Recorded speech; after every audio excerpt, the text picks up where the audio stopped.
Selamat pagi, saya dengan Dr. Delva yang akan melakukan pemeriksaan keterampilan rongga mulut. Pertama, saya akan beri salam. Selamat pagi, saya dengan Dr. Delva. Dengan Ibu siapa? Oke, baik Bu. Jadi tujuan pemeriksaan kali ini kita akan melakukan pemeriksaan rongga mulut. Mungkin pada saat melakukan pemeriksaan, Ibu akan merasakan sedikit tidak nyaman. Apakah Ibu bersedia? Ya, baik, jika pasien bersedia, maka kita langsung melakukan pencucian tangan langkah. Kemudian setelah itu melakukan pemakaian sarung tangan.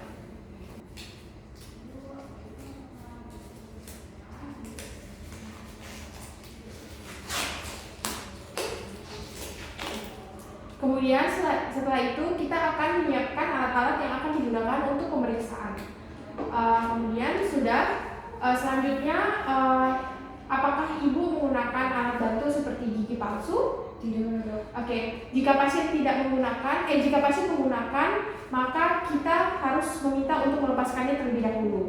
Kemudian yang berikutnya adalah memakai lampu kepala, pasang lampu kepala sehingga tabung lampu berada di antara kedua mata, kemudian fokuskan cahaya lampu dengan cara meletakkannya di telapak tangan seperti ini, jarak 30 cm dari mata. Kemudian diameter proyeksi cahaya yang kurang dari 1 cm.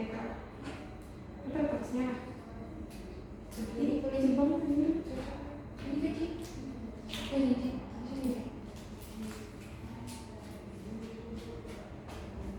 kemudian setelah itu memakai lampu kepala dan juga fokuskan cahaya lampu dengan cara meletakkan telapak tangan sejauh 30 cm dari mata. Kemudian diameter proyeksi yang kurang lebih 1 cm. Kemudian setelah itu saya akan melakukan inspeksi pada bibir pada pasien. Di sini saya melihat apakah didapatkan adanya luka atau ulkus, adanya tanda infeksi, hiperemi, edema, deformitas, massa bular dan juga vesikel. Oke, di sini saya melihat tidak ada semua itu, berarti normal.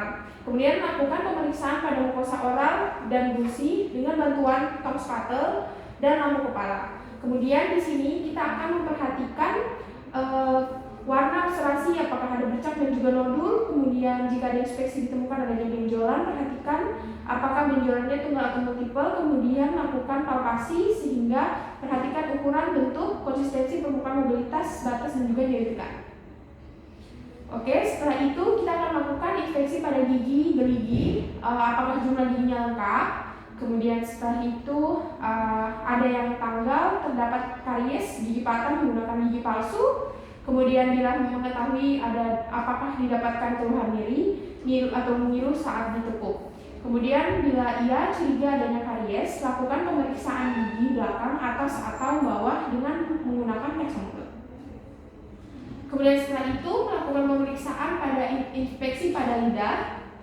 Kemudian apakah bentuk atau ukurannya normal atau tidak. Kemudian warna lidah, apakah didapatkan pak putih yang membentuk di lidah atau tidak. Oke, setelah itu saya akan minta pasien untuk menunjukkan lidah dan lihat apakah didapatkan deviasi pada lidah.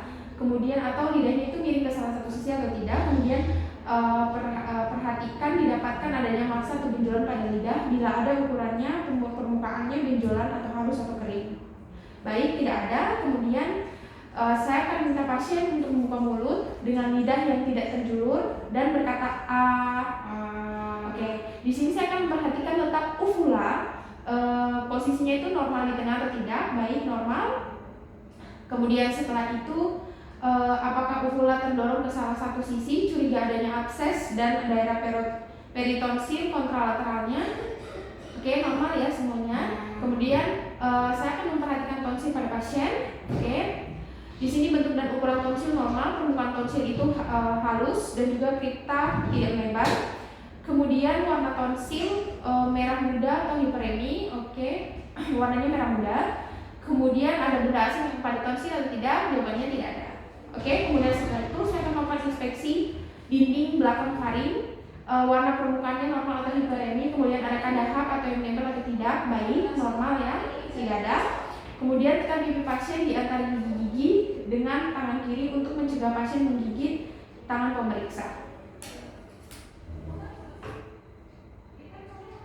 Oke, setelah itu kemudian perhatikan refleks muntah yang timbul.